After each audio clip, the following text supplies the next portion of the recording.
Título do vídeo: Planejamento tributário na era da inteligência artificial. O que ainda é lícito? Você já teve aquela sensação de que a empresa está sempre na mira do fisco, mesmo sem saber exatamente o motivo? Na era da inteligência artificial aplicada à fiscalização tributária, essa sensação virou realidade para muita gente. Hoje eu quero falar com você sobre um ponto muito sensível.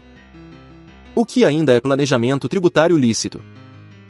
E o que já está sendo visto como abuso ou simulação pela Receita Federal e pelas fazendas estaduais? Nos últimos anos, a fiscalização deixou de ser algo pontual, baseado só em denúncia ou em sorteio de contribuintes. O modelo atual é de vigilância contínua. A Receita cruza, de forma automatizada, dados do Sistema Público de Escrituração Digital, das notas fiscais eletrônicas, do E-Social, da E-Financeira, da Declaração sobre Operações Imobiliárias, da Declaração de Informações sobre Atividades Imobiliárias e de várias outras obrigações acessórias. Tudo isso com apoio de algoritmos, machine learning e sistemas especialistas internos. Na prática, a empresa deixa de ser escolhida aleatoriamente e passa a ser classificada por perfil de risco. Quanto mais o comportamento da empresa se aproxima de padrões estatísticos típicos de sonegação ou de simulação, maior o score de risco e maior a chance de fiscalização. O problema é que muitas empresas, especialmente aquelas que fizeram planejamentos agressivos no passado, hoje convivem com um medo constante de autuações retroativas. E a dúvida é sincera: o que ainda é uma elisão legítima? E o que já está sendo enquadrado como evasão, abuso ou dissimulação? Nós vemos, por exemplo, estruturas com múltiplos CNPJs em municípios diferentes, sem substância real no novo endereço, deslocamento artificial de faturamento ou de folha de pagamento, apenas para aproveitar alíquotas menores ou regimes especiais. Vemos também o uso de empresas interpostas para emitir notas fiscais sem que exista capacidade operacional compatível. Aquilo que o fisco normalmente chama de empresa laranja. Outro ponto muito frequente hoje é a chamada distribuição disfarçada de lucros. São pagamentos a sócios ou empresas ligadas sob o rótulo de serviços, consultoria ou assistência técnica, sem contrato robusto, sem efetiva comprovação da prestação e com valores totalmente desconectados da realidade de mercado. Esses padrões são facilmente detectados por inteligência artificial quando cruzamos notas fiscais, contabilidade, movimentação bancária e declarações acessórias. Do ponto de vista jurídico, é importante separar alguns conceitos fundamentais. A elisão fiscal é a utilização de meios lícitos, previstos ou ao menos não proibidos pela legislação, para reduzir a carga tributária. Já a evasão fiscal ocorre quando se busca suprimir ou reduzir tributo mediante fraude, simulação ou omissão de informações relevantes, o que é claramente vedado pelo ordenamento jurídico. Essa linha divisória é guiada por princípios constitucionais importantes, como o princípio da legalidade, o princípio da capacidade contributiva e o princípio da boa-fé objetiva. Em resumo, o contribuinte pode se organizar para pagar menos tributos, desde que atue dentro da lei e com lealdade, sem criar estruturas artificiais apenas para esconder o fato gerador. No âmbito do Código Tributário Nacional, alguns dispositivos são centrais para entender a atuação da Receita na era da inteligência artificial. O artigo 142 estabelece o poder-dever da autoridade administrativa de constituir o crédito tributário por meio de lançamento devidamente fundamentado em lei. Já o artigo 149 traz as hipóteses de revisão do lançamento, incluindo situações de dolo, fraude ou simulação. Mas talvez o ponto mais sensível para o planejamento tributário seja o artigo 116, parágrafo único, introduzido pela Lei Complementar nº 104, de 2001. Esse dispositivo prevê a possibilidade de a autoridade administrativa desconsiderar atos ou negócios jurídicos praticados com a finalidade de dissimular a ocorrência do fato gerador ou a natureza dos elementos constitutivos da obrigação tributária. Na prática, é aqui que entra a discussão sobre planejamento tributário abusivo e sobre a desconsideração de operações meramente formais, sem substância econômica. Ainda existe debate sobre a necessidade de lei ordinária e de procedimento específico para aplicação ampla desse dispositivo.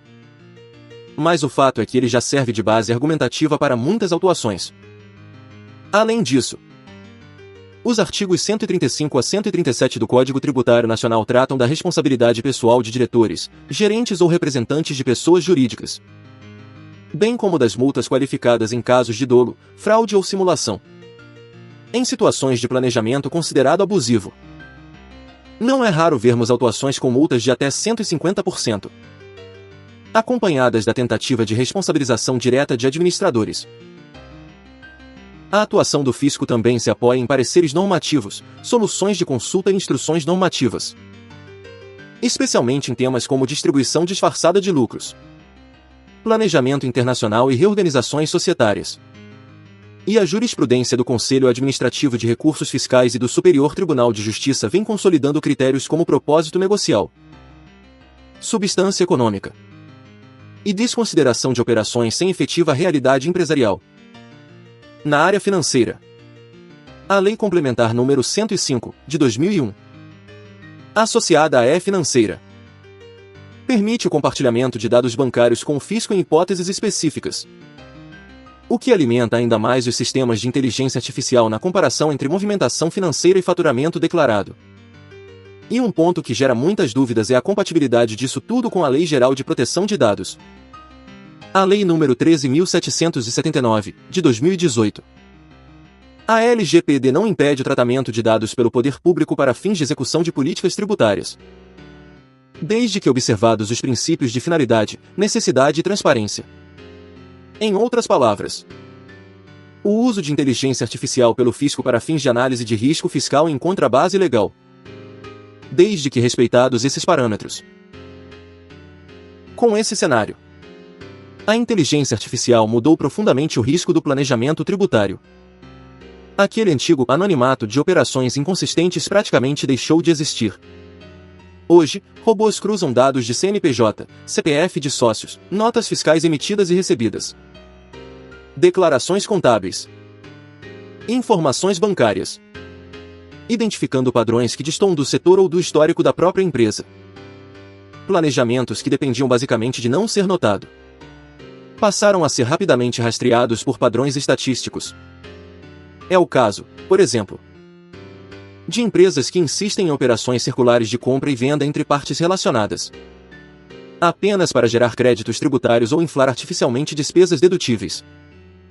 Também entram na zona de alto risco estruturas de holdings criadas sem função empresarial concreta, apenas para fragmentar faturamento ou folha de pagamento, buscando enquadramento em regimes favorecidos, ou ainda o uso recorrente de empresas de pequeno porte para faturar em nome de terceiros, sem equipe, sem estrutura e sem coerência com o volume de operações. Diante disso, quais critérios práticos podem ajudar a diferenciar um planejamento tributário lícito de uma estrutura abusiva? O primeiro critério é a substância econômica. Pergunta direta: se não existisse o benefício tributário, a operação ainda faria sentido para o negócio? Se a resposta for não, o alerta precisa ser ligado. O segundo critério é o propósito negocial. Aqui falamos de objetivos empresariais legítimos: reorganizar a sociedade para facilitar sucessão, proteger patrimônio dentro dos limites legais, ganhar eficiência operacional, acessar novos mercados, otimizar governança.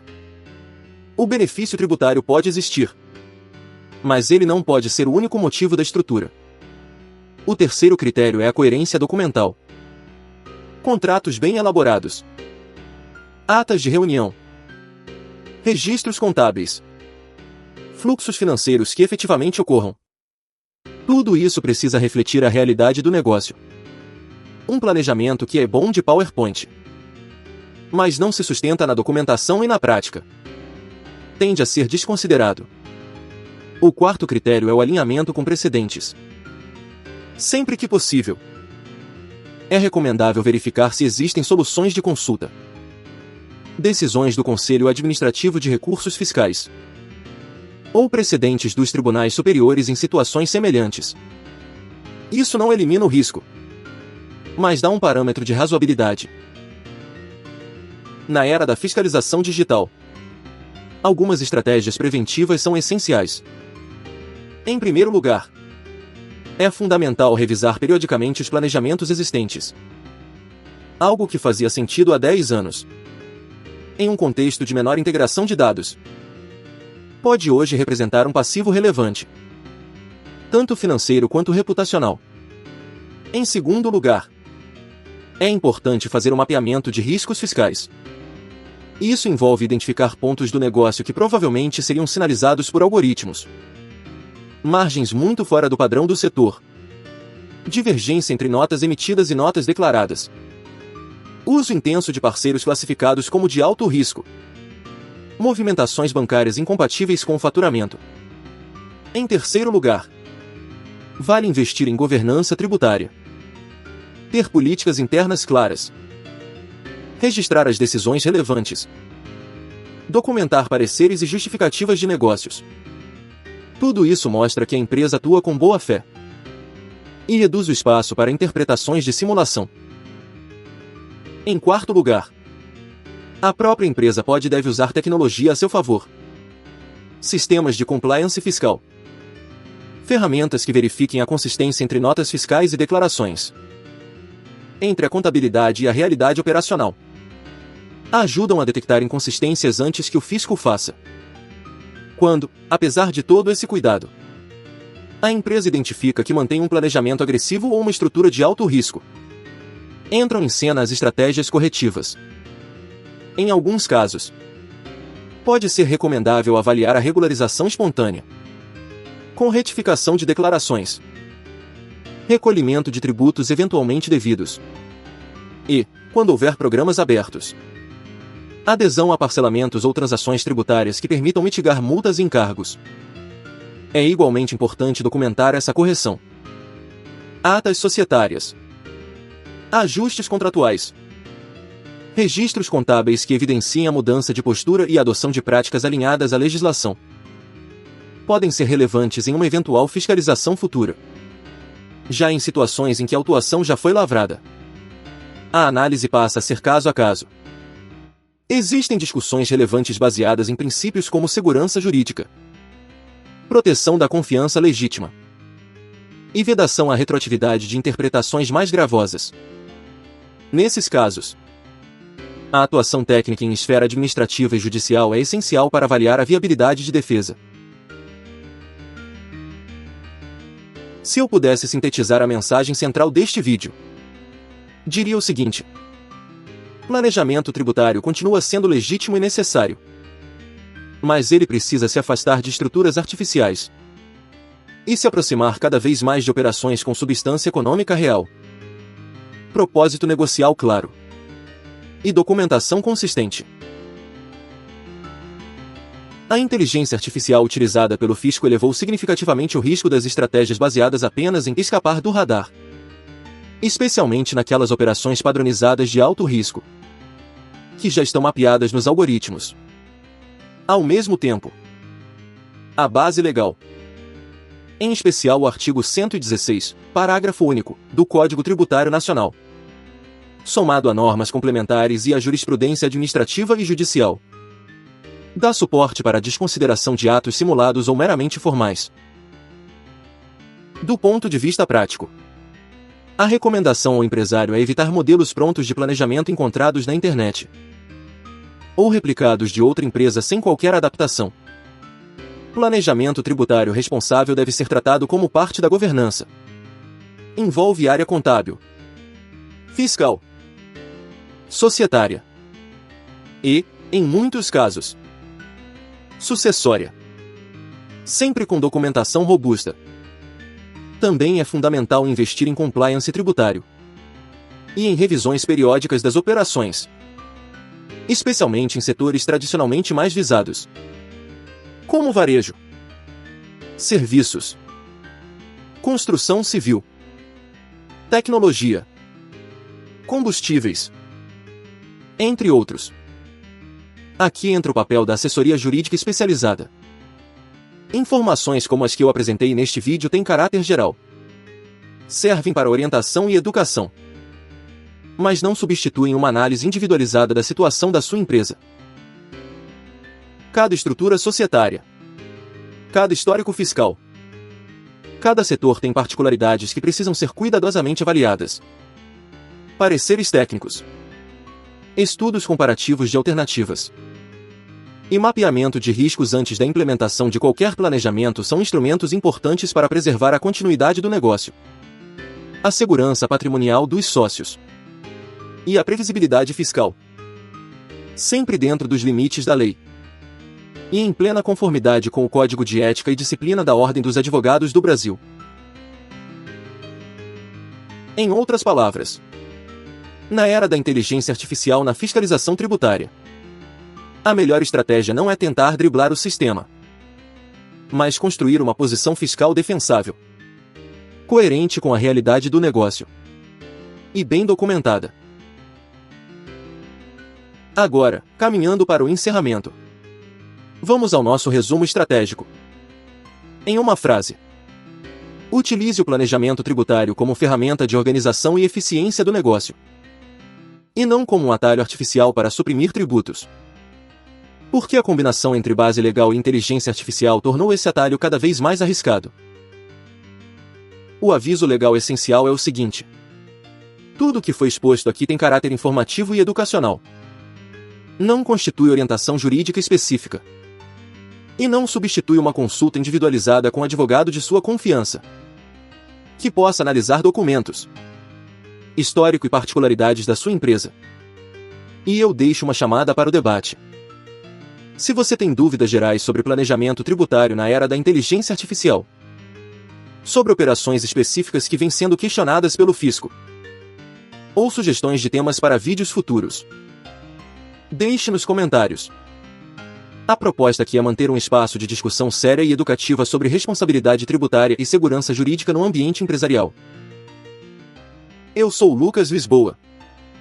Este é o canal LLR Advocacia. Agradeço a sua atenção. Desejo bons negócios. E lembro que, na descrição do vídeo, você encontra as informações institucionais e de contato do escritório. Até a próxima!